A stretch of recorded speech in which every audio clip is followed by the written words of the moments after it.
ரோஜா Tamil TV நேயர்களே, உங்கள் அனைவருக்கும் என் பணிவான வணக்கங்கள். இன்றைக்கு நம்ம ஜோதிடர் மகேஷ் ராஜா அவர்களை சந்திக்க வந்திருக்கிறோம்.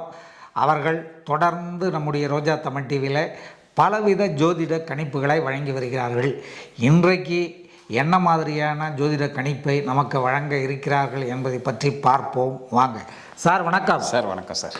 சார், இப்போ நிறைய பேர் பார்த்திங்கன்னா இந்த குரு பயிற்சி ஆச்சு, சனி பயிற்சி ஆச்சு இல்லை, அவங்க எல்லாமே குரு பயிற்சி 2-3 ராசிக்கு தான் நல்லாயிருக்கும், மற்ற ராசிக்கெல்லாம் சரியாக இருக்காதுன்றதால எல்லாம் பயந்துட்டுருக்காங்க. எங்களுக்கு வாழ்க்கை ஃபுல்லாக இந்த மாதிரியே தானே கவலைகள் அளிக்கக்கூடிய ஒரு ராசியாக தானே இருக்கும் எங்கள் ராசி அப்படிங்கிற மாதிரிலாம் கவலைப்படுறாங்க. அதே போல் சனி பயிற்சி ஆயிடுச்சு, 2.5 வருஷம் நாங்கள் இனி அவ்வளோதானா, 2.5 வருஷம் இனி நாங்கள் மேலே போயிடுவோமா, நல்ல வசதி ஆகிடுவோமா, இப்படியெல்லாம் பலவித கருத்துக்கள் நிலவிட்டு இருக்கு இல்லையா மக்கள்கிட்ட ஜோதிட ரீதியாக. இதெல்லாம் எப்படி சார், இது என்னென்ன மாதிரி நடக்கும் அப்படிங்கிறத சொல்லுங்கள் சார். கண்டிப்பாக சார்.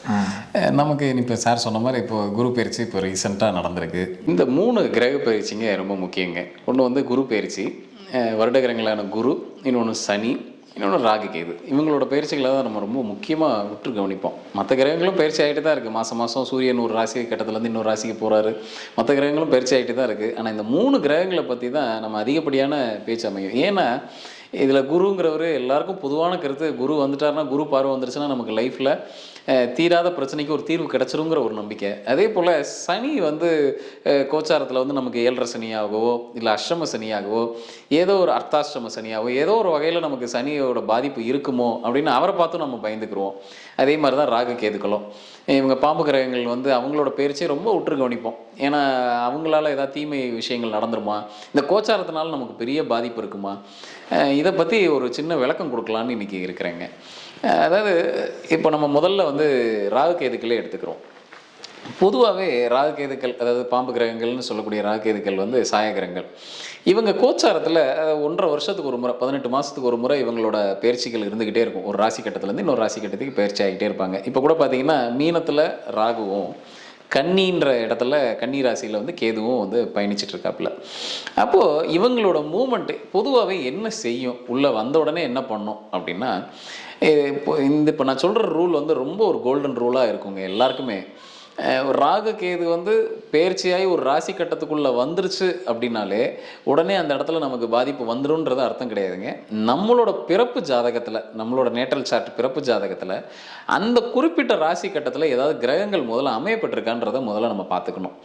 பொதுவாக அப்படி எடுத்துக்கிட்டோம் அப்படின்னா, இப்போ மீனம் ராசியாக அமைஞ்சவங்களுக்கு அந்த இடத்துல சந்திரன் நிச்சயமாக இருப்பார். அப்போ சந்திரன் இருக்கும் போது ராகு உள்ளே டிரான்சிட் ஆகி உள்ளே வராருன்னா நிச்சயமாக அவங்களுக்கு மனம் சார்ந்த விஷயங்களில் சில குழப்பங்கள் இருக்கும். அந்த காலகட்டத்தை அவங்க அனுபவித்து தான் ஆகணும் கோச்சார ரீதியாக. அதே போல் கன்னிங்கிற இடத்துல, அந்த கன்னி ராசியில் ஏதாவது ஒரு கிரகம் அந்த இடத்துல அமையப்பட்டிருக்கு. ஒரு உதாரணத்துக்கு அந்த இடத்துல குருங்கிற ஒரு கிரகம் ஒருத்தருக்கு பிறப்பு ஜாதகத்தில் இருக்குது. அதன் மேலே இந்த கேது டிரான்சிட் ஆகி அந்த குருவை கிராஸ் பண்ணி போகிறாரு அப்படின்னா அவங்களுக்கு ஏதோ ஒரு வகையில் ஒரு கடனோ இல்லை ஏதோ ஒரு தடையோ ஏற்பட போகுது, இல்லை மெடிக்கல் ரீதியாக அவங்களுக்கு ஏதோ ஒரு விஷயம் நடக்க போகுதுங்கிறத நம்ம முன்கூட்டியே கணிச்சு எடுத்துக்கலாம்.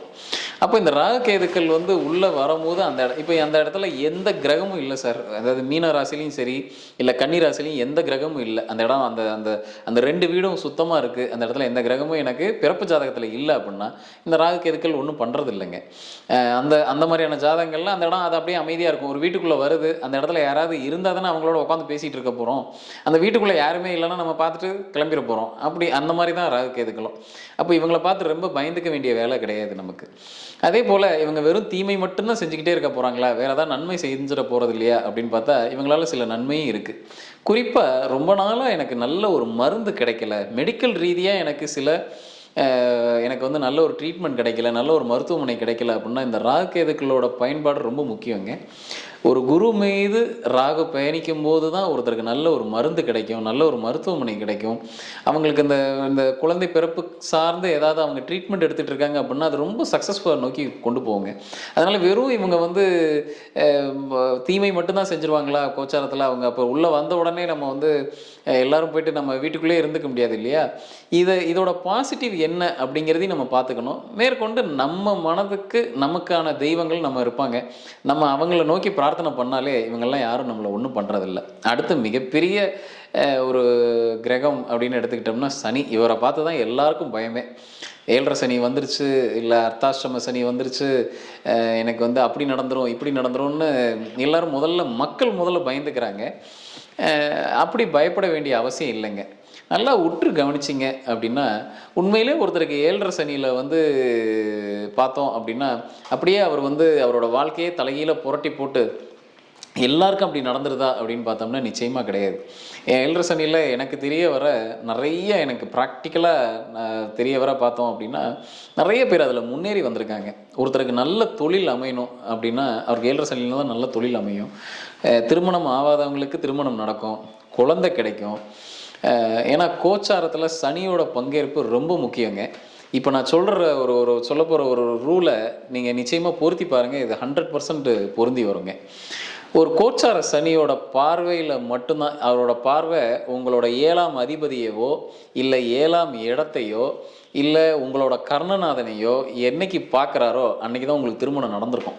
அதில் 1% கூட இந்த பக்கம் வந்து இந்த ரூல் வந்து மிஸ் ஆகாதுங்க. நீங்கள் வேணால் உங்களோட ஜாதகங்களை எடுத்துக்கங்க, உங்களோட கல்யாண தேதி அன்னைக்கான அந்த அமைப்பையும் எடுத்துக்கங்க.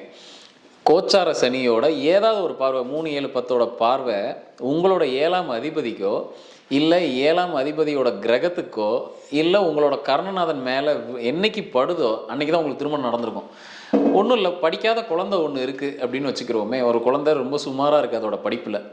அந்த குழந்தையோட ஜாதகத்தை எடுத்து அதோட 2ஆம் இடத்த கோச்சாரத்தில் வர சனி என்னைக்கு பார்க்குதோ நல்லா படிக்காத குழந்தை கூட படிக்க ஆரம்பிச்சிருங்க. இப்படி நிறைய ஜாதகங்களில் என்னால் அதை சொல்ல முடியும். ஒரு சனியோட பார்வையில் தான் ஒருத்தருக்கு திருமணம் நடக்கும், ஒருத்தருக்கு குழந்தை கிடைக்கும். அப்போ சனியோட பார்வை 5ஆம் இடத்துக்கு கிடச்சிருச்சுன்னா உங்களுக்கு குழந்தை கிடைக்க போகுதுன்னு அர்த்தம். ஒருத்தருக்கு தொழில் அமையும், 10ஆம் இடத்துக்கு ஒரு சனியோட பார்வை கிடச்சிச்சுன்னா உங்களுக்கு தொழில் அமையும். அதனால் இனிமேல் நீங்கள் சனி பகவானை பார்த்து நீங்கள் பயப்பட வேண்டிய அவசியமே கிடையாது. அவரோட மூமெண்ட்டை பொறுத்து தான் உங்களுக்கு வாழ்க்கையில் எதெல்லாம் அடிப்படையாக உங்களுக்கு கிடைக்க வேண்டிய விஷயங்கள் என்னென்ன இருக்கோ அவ்வளவும் அவரோட பார்வையில் தான் கிடைக்க போகுது. இதில் என்ன நம்ம கவனமாக இருந்துக்கணும்னா, அவர் சில படிப்பினைகளும் உங்களுக்கு கொடுப்பாரு. நீங்கள் சில விஷயத்தை இப்போ சைக்கிள் கற்றுக்குறோம், விழுகாமல் யாராவது சைக்கிள் கற்றுக்க முடியுமா? நிச்சயமாக யாருமே கற்றுக்கிட்டு இருக்க மாட்டோம். விழுந்து நம்ம மண்ணோட அந்த இதில் நம்ம உருண்டு பிறண்டாதான் அடுத்து அந்த தவறை நம்ம செய்ய மாட்டோம். அதை சொல்கிறதுக்கு தான் சனி பகவான் வராரு. அதில் நம்ம வாங்கிட்டு வந்த கர்மான்னு ஒன்று இருக்கு இல்லையா, அதன் அடிப்படையில் நம்ம மேலே கொஞ்சம் கண்டிப்போடு நடந்துப்பார். அவ்வளோதானே தவிர உங்களை அவர் எதுவும் ஒன்றும் அவர் விட்டுற போது கிடையாது. உங்களுக்கான படிப்பினையை கொடுத்து, இப்போ ஒருத்தருக்கு 30 வயசில் ஒருத்தருக்கு வந்து 7.5 சனி வருது அப்படின்னா அடுத்த 30-40 வருஷத்துக்கு அவரோட லைஃப்பை எப்படி கொண்டு போகணுங்கிறதுக்கான படிப்பினையை அவருக்கு 30 வயசில் கொடுத்துட்றாரு. அடுத்த 30 வருஷத்துக்கு அவருக்கு எப்படி இந்த உலகத்தில் இந்த பொருளாதாரம் சார்ந்த விஷயத்தில் இல்லை ஏன்னா அவருக்கு அந்த செகண்ட் ஆஃப்னு சொல்லக்கூடிய லைஃப்பை வந்து எப்படி நகர்த்திட்டு போகணும் அப்படிங்கிற படிப்பினையே இந்த 30 வயசில் கொடுத்துட போகிறாரு. அதுக்கு தான் சனி பகவான் வர்றாரு. அதனால் அவரை பார்த்து பயந்துக்க வேண்டிய வேலை அவசியம் இல்லை.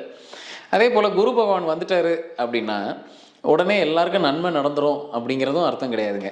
ஆனால் நிச்சயமாக குரு பார்வை என்ன பண்ணும் அப்படின்னா, நமக்கு நடக்கக்கூடிய தீமைகளுக்கான சொல்யூஷன்ஸை நம்ம கொடுக்கும். அதாவது ஈவெண்ட்டை குறைக்காதுங்க, ஆனால் அதுக்கான வழிமுறையை கொடுக்கும். ஒரு உதாரணத்தோடு சொன்னால் இதுக்கு ரொம்ப பொருத்தமாக இருக்கும்னு நினைக்கிறேன். ஒரு கணவன் மனைவிக்குள்ளே ஒரு சின்ன பிரச்சனை இல்லை, அவங்களுக்குள்ள நிறைய கருத்து வேறுபாடுகள் போயிட்டுருக்கு. அந்த என்னோட கிளைண்ட்டு தான், அவங்களுக்கு ஒரு கருத்து வேறுபாடு போயிட்டுருக்கு 2 பேருக்கும். இது எப்படா தீக்கிறதுன்னு சொல்லி 2 பேரும் கிட்டத்தட்ட பிரிகிற ஒரு ஸ்டேஜுக்கு வந்துட்டாங்க. ஆனால் இதில் பாருங்கள், இதில் ஒரு விஷயம் பாருங்கள். இப்போது அதாவது இது நடந்த ஒரு வருஷத்துக்கு முன்னாடி நடந்த விஷயம். மேஷத்துக்கு கரெக்டாக குரு வராரு, அவரோட பார்வை கரெக்டாக சிம்மத்தில் வந்து விழுகுதுங்க. அது என்னென்னா இவங்களுக்கு பொறுத்த மட்டும் அது என்னென்னா அவங்களுக்கு அப்போ தான் அந்த ரெக்கவரி கிடைக்கிது. அந்த சிம்மத்தில் இவங்களுக்கு குரு விழுகும்போது இவங்களுக்கு வந்து என்ன பண்ணுது அப்படின்னா, அந்த குரு வந்து அந்த கணவருக்கு வந்து ஒரு வெளிநாட்டில் ஒரு வேலைவாய்ப்பை ஏற்படுத்தி அவரை இங்கேருந்து கிளப்பி வெளிநாட்டுக்கு கொண்டு போயிடுது. இப்போ 2 பேரும் ஒரே இடத்துல இருக்கும் போது சண்டைகள் பெருசாக இருக்குது. அவருக்கு ஆட்டோமேட்டிக்காக ஒரு வேலை கிடச்சி, அவர் வந்து ரொம்ப நாள் இல்லை, ஒரு 10 நாளில் இந்த மாற்றுதல் நடந்து அவருக்கு வேலை நல்லபடியாக ஒரு வேலை கிடச்சி வெளிநாட்டுக்கு போயிடுறாரு. அந்த வெளிநாட்டுக்கு போனவர் என்ன பண்ணுறாரு, இவரோட மனைவியும் இங்கேருந்து கூப்பிட்டுட்டு ஒரு சிறந்த ஒரு சுற்றுலா போயிட்டு வராங்க. இது என்ன அப்படின்னா, அது அவங்களோட ஃபீட்பேக் என்ன அப்படின்னா, அந்த குரு வந்து 10 நாளில் இவங்களுக்குள்ளே நடந்துட்டு இருந்த இந்த சண்டையோட அளவை கணிசமாக குறைச்சி, அதாவது இதுக்கு முன்னாடி கேது அந்த இடத்துல உள்ளே வர ஆரம்பிச்சோடனே இவங்களோட சண்டை பெருசாக ஆரம்பிச்சிருக்கு. அப்போ முதல்ல பிரச்சனையை கொடுத்துருச்சு.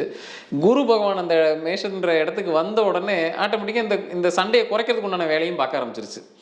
இப்போது இந்த இதை தான் இப்படி நம்ம புரிஞ்சுக்கணுமே தவிர, குரு பகவான் வந்த உடனே வெறும் நன்மையை மட்டும் அள்ளி தெளிச்சிட்டும் போயிட மாட்டார். சில பேருக்கு இந்த மாதிரியான வலிகளை குறைக்கிறதுக்கு உண்டான வேலைகளையும் செய்வார். குரு பகவான் என்னை பொறுத்த மட்டும் அவர் ஒரு சைலண்ட் கில்லர். அவர் எப்போ எந்த இதில் வந்து பாதகமாகவும் சாதகமாகவும் நடந்துப்பாருன்னு சொல்ல முடியாது. அதனால் வெறும் ஒரு கிரகப்பயிற்சி நடந்துருச்சு அப்படின்றத வச்சு மட்டும் நம்ம பாசிட்டிவாகவும் எடுத்துக்கூடாது, ரொம்ப நெகட்டிவாகவும் எடுத்துக்கூடாது. நம்மளோட தனிப்பட்ட ஜாதகத்தில் எப்படி இருக்குது, அவங்களோட வேலைகள் நமக்கு என்னவா அமையுது அப்படிங்கிறத நம்ம பார்த்துக்கணும். அதை பொறுத்து தான். ஆனால் எது எப்படி இருந்தாலும் நமக்கு லைஃப்பில் ஒரு விஷயம் நடக்குது அப்படின்னா, நிச்சயமாக நமக்கு ஒரு பிரச்சனை இருக்குன்னா அடுத்து நமக்கு சொல்யூஷன் கையில் கிடைக்க போகுதுன்னு அர்த்தம். அது வரைக்கும் நம்ம கொஞ்சம் வெயிட் பண்ணி தான் ஆகணும். அந்த அந்த அந்த வெயிட்டிங் பீரியடில் நமக்கு நிறைய படிப்பினை கிடைக்கும். கிடைச்சதுக்கப்புறம் நமக்கு ஒரு சொல்யூஷன், அதுக்கான கீ கிடைக்கும்.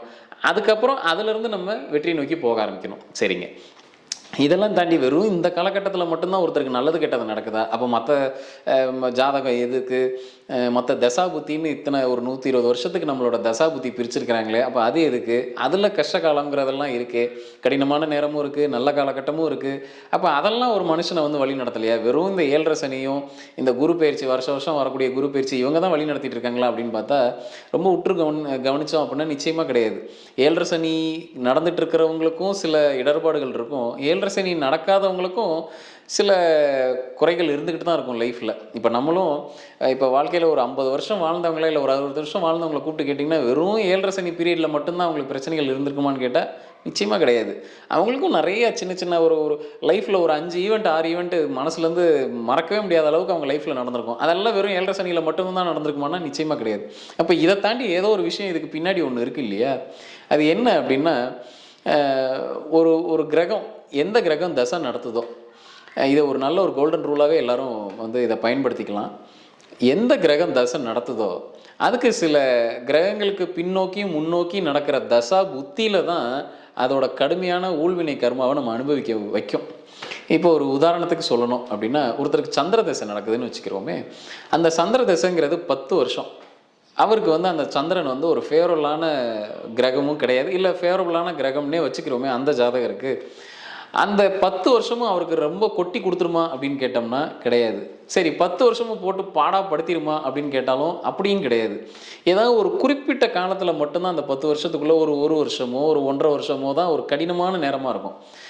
அது என்ன, அந்த டைம் என்ன அப்படின்னா, சந்திரன் எந்த கிரகத்தில் நிற்கிதோ, எந்த நட்சத்திரத்தில் நின்று திசை நடத்துதோ அந்த நட்சத்திரத்துலேருந்து 22வது நட்சத்திரம் பின்னோக்கி போங்க. அப்போது ஒரு நட்சத்திரம் வரும். அந்த நட்சத்திரத்துலேருந்து பின்னோக்கி 22வது நட்சத்திரம் போகும்போது அதில் ஒரு நட்சத்திரம் வரும். அந்த தசா புத்தி காலத்தில் மட்டும்தான் ரொம்ப கடினமாக இருக்கும். இப்படி ஒவ்வொரு கிரகத்துக்கும் நம்மளால் சொல்ல முடியுங்க. இப்போ சூரியன் நின்ற நட்சத்திரத்துலேருந்து முன்னோக்கி 12வது, இப்போ நான் சந்திரனுக்கு பின்னோக்கி சொன்னேன், சூரியனுக்கு முன்னோக்கி 9வது நட்சத்திரத்தில் போய் பாருங்கள். அந்த குறிப்பிட்ட நட்சத்திரம் என்ன கிரகமாக அமையுதோ அந்த கிரகத்தோட நட்சத்திரத்தில் மட்டும்தான் ரொம்ப கடினமான காலகட்டமாக இருக்கும். இது நீங்கள் ஒன்றும் இல்லை, உங்கள் ஜாதகத்தை எடுத்துகிட்டு இப்போ நான் சொன்ன ரூலை நீங்கள் பொருத்தி பார்த்துக்கிட்டே வாங்க. அந்தந்த காலகட்டம் வரும். சூரிய தசை ஒருத்தருக்கு நடந்திருக்கும், செவ்வாய் தசை நடந்திருக்கும், ராகு தசை நடந்திருக்கும். இப்போ ராகு கேதுன்னு எடுத்துக்கிட்டோம்னா பின்னோக்கி 9வது நட்சத்திரத்தை செக் பண்ணி பாருங்கள். அந்த டயத்தில் மட்டும்தான் ரொம்ப கடுமையாக நடந்திருக்குங்க. அந்த கிரகங்கள் தான் என்ன பாக ரீதியாக அந்த பிரச்சனையை பண்ணணும்னு நினைக்கிதோ அதை செய்யாமல் கண்டிப்பாக போகாது. ஒரு மிகப்பெரிய ஒரு பிரச்சனையை கொடுத்துட்டு தான் போகும். அது என்னென்னா நம்மளோட ஊழ்வினை கர்மா தான், வேறு ஒன்றும் இல்லை. அதை நம்மளை அனுபவிக்க வச்சுட்டு போயிடும். அப்போது ஒருத்தருக்கு, ஏன்னா லைஃப் ஃபுல்லாக வெறும் பிரச்சனைகளை மட்டுமே ஒருத்தர் சந்திச்சுட்டு இருந்தோம்னா நமக்கு லைஃப் அடுத்த லெவலுக்கு மூவ் ஆகாது. இந்த நல்லதும் நடக்கணும், கெட்டதும் ரெண்டுமே சரிசமமாக போக போக தான் நம்ம ஒரு லைஃப்பில் ஒரு அனுபவமாக எடுத்துக்கிட்டு அடுத்தடுத்த லெவலுக்கு நம்ம பயணிக்க முடியும். அப்போது இதில் வெறும் 7.5 சனி வந்துருச்சு, எனக்கு குரு பயிற்சி வந்துருச்சு, நல்லது மட்டும்தான் நடக்கும், இல்லை எனக்கு அர்த்தாஷ்டம சனி வந்துருச்சு, அஷ்டம சனி வந்துருச்சு, எனக்கு வந்து எந்த நல்லதும் நடக்காது அப்படின்னு நினைக்கிற இந்த பக்குவத்தை முதல்ல நம்ம மாற்றிக்கணும். இப்படி ஒவ்வொரு கிரகத்துக்கு இருக்குது. இப்போ நான் சொன்னது ஒரு 2-3 இதுக்கு தான் சொன்னேன். இப்போ செவ்வாயின்னு எடுத்துக்கிட்டோம்னா முன்னோக்கி 3வது நட்சத்திரத்தை போய் பார்க்கணும். அந்த நட்சத்திரம் என்ன அமையுதோ அந்த இடத்துல அவரை உண்டுலன்னு பண்ணி விட்டுரும். அது மாதிரி இது மாதிரி எல்லா கிரகங்களுக்கும் இருக்குங்க. இப்படி பார்க்குற போது தான் நம்ம வெறும் 7.5 சனி, ஏன்னா 7.5 சனியில் ஜெயித்தவங்க நிறைய பேர் இருக்காங்க. பணம் சார்ந்த விஷயத்தில் நிறைய விதத்தில் ஜெயித்தவங்க நிறைய பேர் இருக்காங்க. ஆனால் படிப்பினையோடு ஜெயிச்சிருப்பாங்க. வேலை அமையாதவங்களுக்கு கூட நல்ல வேலை அமைஞ்சிருக்கும். அதனால் வெறும் 7.5 சனி வந்துட்டாலே இந்த மாதிரி அமைஞ்சிருச்சுன்ற முதல்ல இந்த மனப்பக்குவத்துலேருந்து நம்ம எல்லோரும் வெளியில் வரணும். வந்துட்டு இதை பாசிட்டிவாக பார்க்க ஆரம்பிக்க நமக்கு நல்லது தான் நடக்கும். அடுத்து இப்போ நடந்துட்டு இருக்கிறது கூட நமக்கான படிப்பினை நம்ம எடுத்துக்கிட்டு அடுத்து நடக்க போகிறதும் நல்லது தான் நடக்க போகுதுன்னு நம்ம நினச்சிக்கிட்டோம் அப்படின்னா, அந்த மாதிரியான மனப்பக்குவத்துக்கு வந்துட்டோம் அப்படின்னா, இப்போ நான் சொல்கிற இந்த ஜோதிட இந்த ரூல்ஸ் எல்லாத்தையும் நீங்கள் எடுத்து பொருத்தி பார்த்துக்கிட்டிங்கன்னா நீங்கள் முன்னோக்கி பார்த்துக்கலாம். அவ்வளோதான். அடுத்து இதுதான் நடக்க போகுது, நான் கொஞ்சம் ப்ரிப்பேராக இருந்துக்கணும் அப்படின்னு நீங்கள் தயாராகிக்கலாங்க. இப்போ நான் சொன்ன இந்த ஜோதிட தகவல் எல்லாருக்கும் பயனுள்ளதாக இருக்கும்னு நான் நம்புகிறேன். மீண்டும் ஒரு நல்ல நிகழ்ச்சியில் உங்களை சந்திக்கிறேன். சார், இந்த கிரக பயிற்சிகளை பற்றி, குரு பயிற்சியால் யார் யாருக்கு என்னென்ன பிரச்சனைகள்லாம் தீரும், எல்லாரும் பயப்படணுமா பயப்பட வேண்டாமா அப்படிங்கிறதையும் தெளிவாக சொன்னீங்க. அதே போல் சனி பயிற்சிலையும் 7.5 சனி, இந்த சனி பயிற்சி இது எல்லாம் வந்து ஒருத்தரை வந்து காலி பண்ணுமா, இல்லை அவங்களுக்கு என்ன மாதிரியான நன்மை தீமைகளை கொடுக்கும் அப்படிங்கிறதையும் மிக தெளிவாக விளக்கமாக சொன்னீங்க. பயப்படணுமா பயப்படக்கூடாதா அப்படிங்கிறதையும் தெளிவாக சொன்னீங்க. இதுக்காக வந்து எங்கள் ரோஜா தமிழ் டிவியின் சார்பாக வந்து நன்றி தெரிவிச்சுக்கிறேன் சார். மீண்டும் அடுத்த வீடியோவில் சந்திக்கிறோம். நன்றி, வணக்கம். வணக்கம் சார். இதுவரை நீங்கள் பார்த்த இந்த நிகழ்ச்சி உங்களுக்கு பிடிச்சிருக்கும் அப்படின்னு நினைக்கிறோம். இது மாதிரி பல சுவாரஸ்யமான நிகழ்ச்சி உங்களை வந்து சென்றடைய நீங்கள் செய்ய வேண்டியது ஒன்றே ஒன்று தான். ரோஜா தமிழ் டிவியை லைக் பண்ணுங்கள், ஷேர் பண்ணுங்கள், கமெண்ட் பண்ணுங்கள், சப்ஸ்கிரைப் பண்ண மறந்துடாதீங்க. அது மட்டும் இல்லாமல் எங்களோட செய்திகள் உங்களை வந்து உடனுக்குடன் வந்து அடைய நீங்கள் செய்ய வேண்டியது ஒன்றே ஒன்று தான். பெல் பட்டனை கிளிக் பண்ண மறந்துடாதீங்க.